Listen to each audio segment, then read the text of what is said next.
Hi everyone, James here. Welcome to another video. So today I'm going to be showing some VCLT that I've received from the West Midlands from Rob Ison and John Downing, 6-inch pianist 319. So Rob's VCLT is in a parcel here and I've yet to unbox it. So I'm going to do the first unboxing video that I've done in many years. Used to do them all the time back in the day, but for some reason I don't do them quite so much anymore. But I'm going to wield the blade here and see what Rob has sent. So check out Rob if you haven't already. Great guy, does all his videos from a pink attic and shows some wonderful things. So anyway, I'm going to delve into this now. Okay, so I got into the package and it's all wrapped up in bubble wrap, very well wrapped. Note there from Rob. Not going to read it because right. I kind of half guessed it would be this, Rob, because you did mention it a while ago. This is Consequences by Godley and Cream. This is the record they made after they left 10cc back in 1974, 5, something like that. They'd invented this thing called the gizmo, which was a device which you attached onto a guitar to make the guitar sound like all kinds of things. They felt that they couldn't do that within the context of 10cc, and so they decided to leave and do this mad triple album. There's quite a lot of spoken word stuff on it by Peter Cook. I've never actually listened to it. I've heard quite a lot of things about it.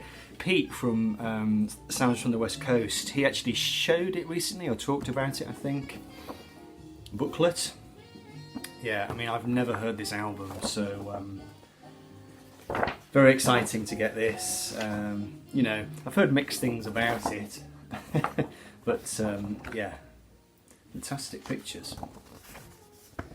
And yeah, it's a triple set, so the records are all nicely tucked inside.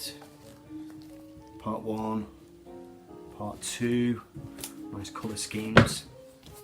Part 3, just have a quick look at the labels because I don't know, I'm not sure what record label they did this on. Ah, okay, it's on Mercury.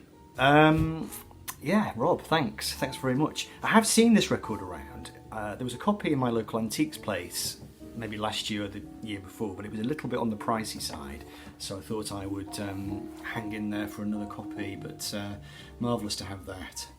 Thank you very much. So do check out Rob, I will leave a link down below. Okay, so now I've also had some things sent to me by John Downing, 6-inch pianist 319. He sent me a load of CDs a while back, which I haven't shown yet, and a book as well, which I also haven't shown yet. For now, I'll just show the 3 records that he sent me.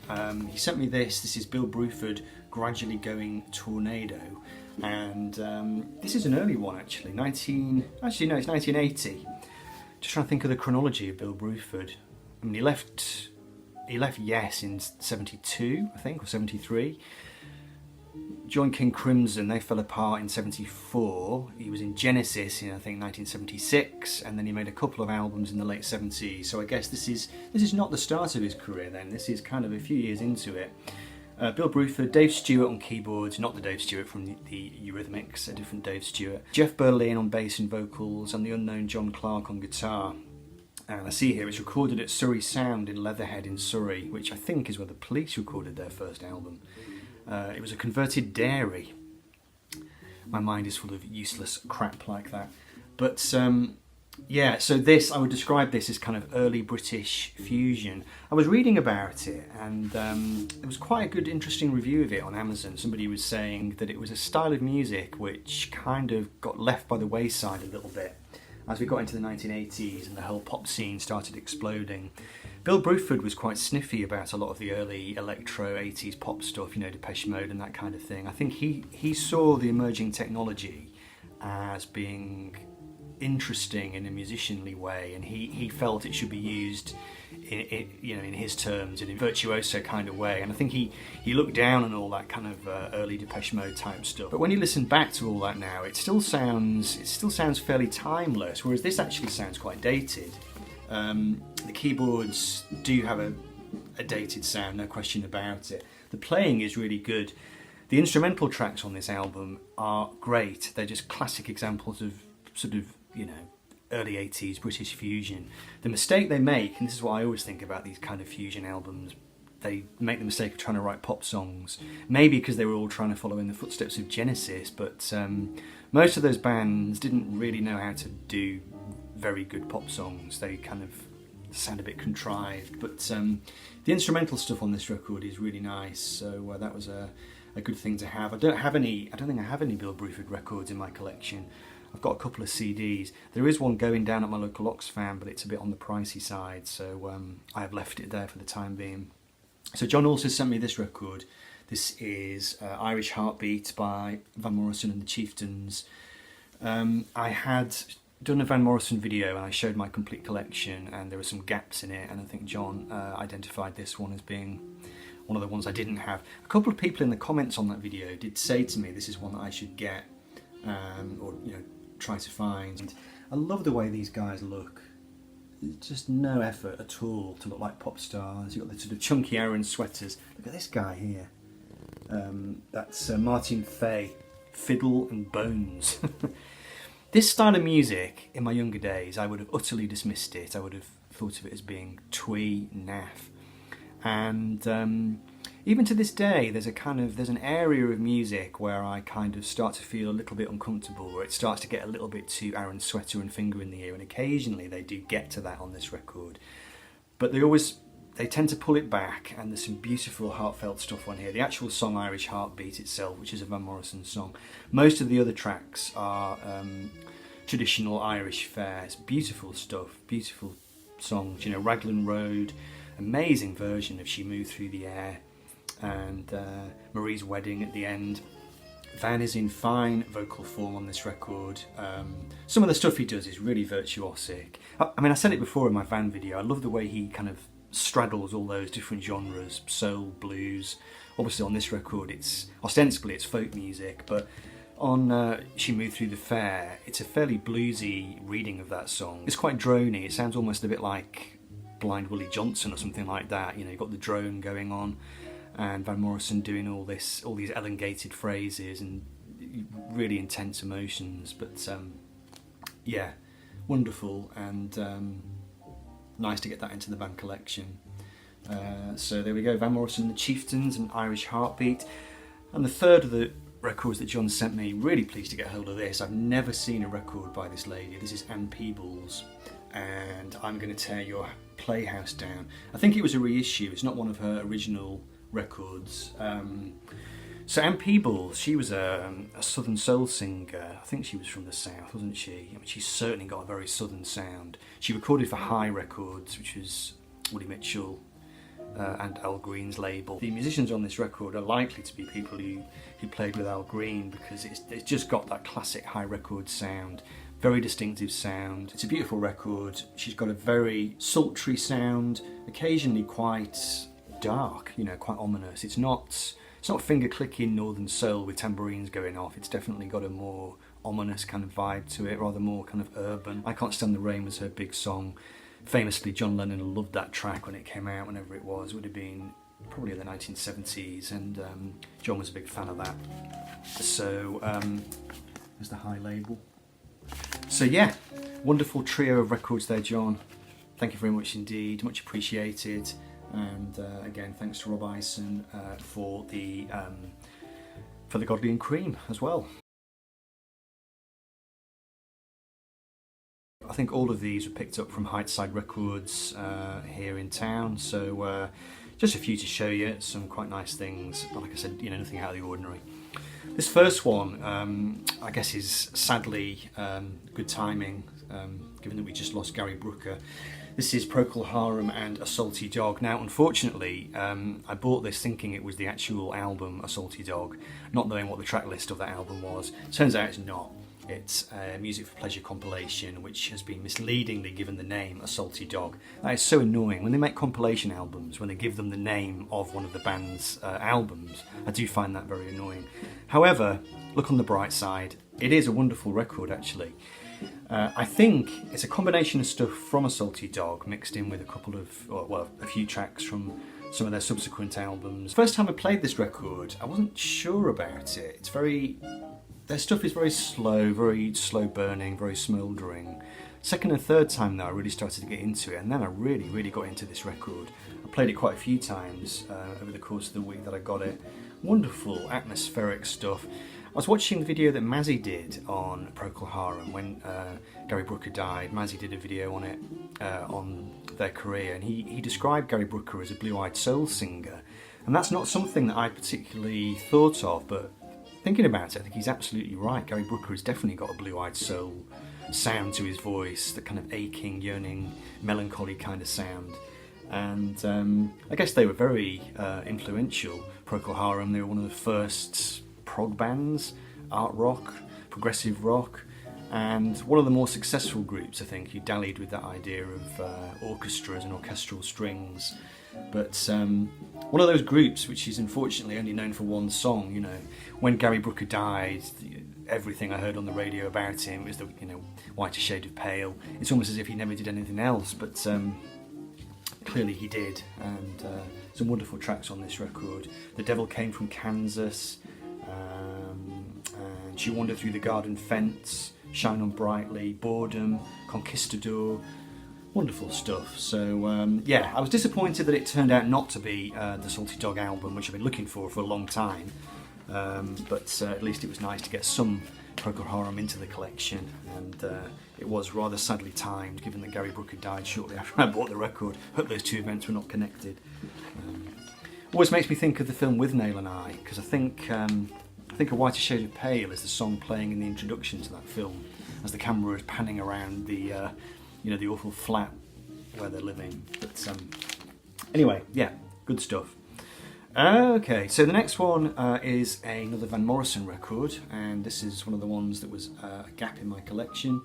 This one is Van Morrison, his band and the Street Choir, and this came, I think this is the album that came out after Moondance, could be mistaken, I think that's right.